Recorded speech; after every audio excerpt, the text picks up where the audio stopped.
Jesse Ventura never shies away from a fight, not as a Navy SEAL, bodyguard for the Rolling Stones, pro wrestler, or as governor of Minnesota. And he's picking plenty more with his new book, 63 Documents the Government Does Not Want You to Read. Welcome back, Jesse Ventura. And I do promise, you do not have to follow Chris Rock the next time you're on the show. Thank you, George. He is a tough act to have to follow. What a funny guy. He is a very funny guy. But let's get right Sure. here, because we talked about this a little bit your last time on the show as well. This whole idea that you have some documents which you say at least reinforce the idea that the government had advanced knowledge that 9/11 could happen. Absolutely. And didn't work to stop it. Now, I find a hard time believing you actually believe that. Why? I'm a Vietnam veteran, and they lied to me about the Gulf of Tonkin incident. And that was the false flag operation that put us into the Vietnam War, where 58,000 of my generation were killed. And now I was teaching at Harvard when McNamara came through and admitted it never happened.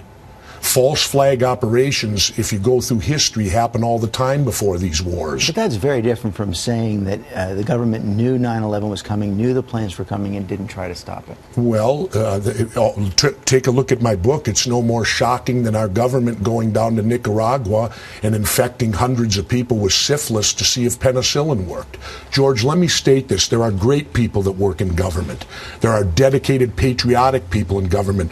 But when you read this book, the scary part of this book for me, you could substitute the word Nazi and it would work. But the documents you use on 9/11 show, there's one document that suggests that Tower 7 fell down faster than it could have fallen down just by natural. It doesn't suggest it, it says it. It said it fell at, NIST report said it fell at free fall. So then you make the wait a leap minute. That means you got to defy the laws of physics. That means everything was removed in which for anything to fall at free fall speed. But then you make that leap then to the idea that it was demolished by explosives inside by the government. I don't make a leap. Why didn't they check for explosives? They never did, if not to eliminate them. They didn't do that. This book is all documents that are out in the public domain. I'm not WikiLeaks. I didn't steal anything. You just got to find them. And there are documents here so disturbing, like the CIA's assassination manual. Excuse me, assassination is just a nice word for first-degree murder, and we have a manual that tells how to do it and everything about it. As far as I know, George, first-degree murder is illegal in every country in the world. But aren't there some cases where it would be justified? A tyrant who's killing hundreds of thousands of people? Who makes the call? I'll say this, too, about if we go back to bin Laden. Why haven't we indicted him? That gives us reason to go get him.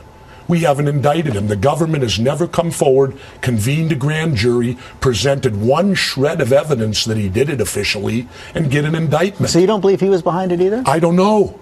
But my government's lied to me so often, they've lost their credibility with me, George. And you do have the documents you say support some of these theories in the book. And the good thing about this book, it's not me telling you about the documents. I give you my opinion, but then we reprint every document so the reader can read for themselves. I want to switch gears right now. You've had such a varied career. You're even once on a soap opera, Young and the Restless. I've got a bone to pick with you. What's that? Why the hell did you decide not to run for president? I mean, imagine, the coming elections are boring the way they are. It would have been far more interesting with you in it. Well, there's always 2004. How about 2012? No way. I will tell you this. If Ron Paul runs as an independent, I would give great consideration to being his running mate. As you see, I dedicated this book to Congressman Ron Paul. Not if he runs as a Republican. Never. Now. I will not be a Democrat or Republican. They are the problem, not the solution. We need to abolish political parties in this country. You got a couple of Republicans coming from your state, Michele Bachmann and Tim Pawlenty. Well, Michele Bachmann is actually my congresswoman. I live in her district. And could she be president? Not with my vote, she won't be. Okay, Jesse Ventura, thanks very much for coming and giving Thank you, your George. candid views this morning. Thank you. It's always a pleasure.